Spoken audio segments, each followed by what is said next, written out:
First, to this extraordinary story involving a burqa-clad Muslim mother of 7 and a dispute with a police officer.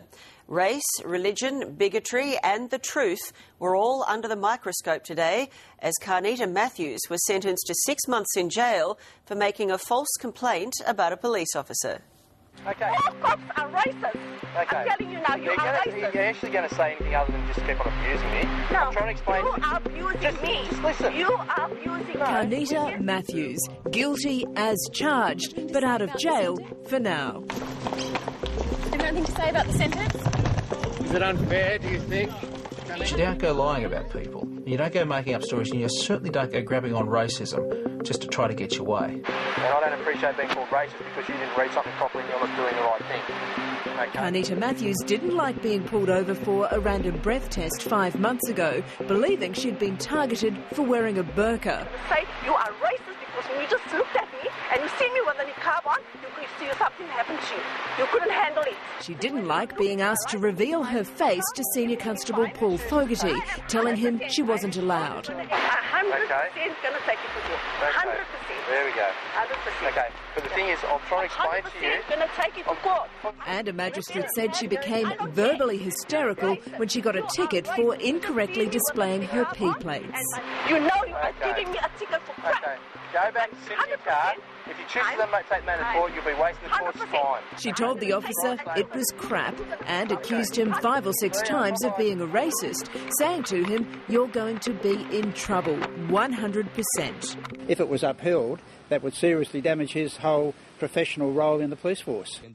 She even went to the media with her false accusation. It actually felt like he actually touched my veil, and I pulled back. But it was what she did next that landed her in big trouble. She made a formal complaint in a statutory declaration that the officer had acted in a racist manner and had even tried to rip off her veil. It is unfair and it's the ugliest accusation you can make. Fortunately, it's all there on the patrol car video, or, put more accurately, not there.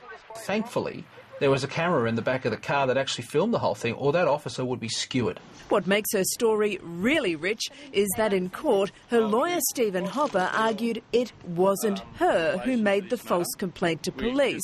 He argued that because she couldn't be seen under her burqa and no one checked her ID, it may not have been her. Now she's trying to say, no, it was another person wearing the burqa, her twin.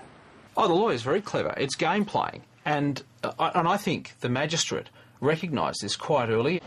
Magistrate Robert Ravage said the evidence it was her was overwhelming. He is the hero of talkback for calling her crime malicious and ruthless and a cheap and easy shot. He sent her to jail for 6 months. She was out this afternoon on bail and ready to appeal.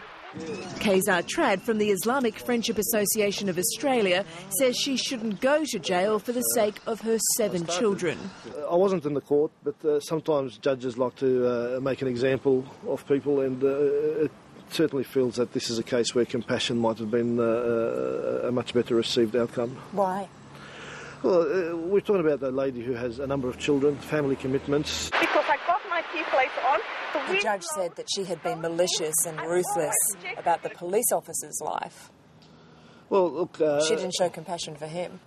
We're talking about compassion for the children. Fairness is a two-way issue here. Radio 2GB's Jason Morrison doesn't buy it, saying she was prepared for the policeman to pay a high price. A dent on his reputation of an accusation of racism, you're never clear. It ruins a career.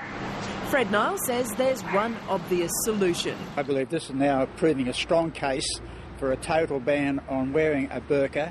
And he has plenty of support. That's our culture.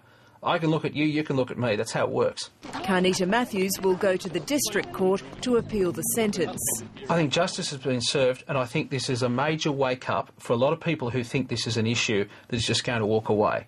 This is not. This case proves my argument. We must be an open-faced society. I'm going to take you and you're going to be in trouble. Okay. 100%. See ya. Bye-bye. Islamic leaders said today that it is permissible for women to reveal their face to a policeman when requested.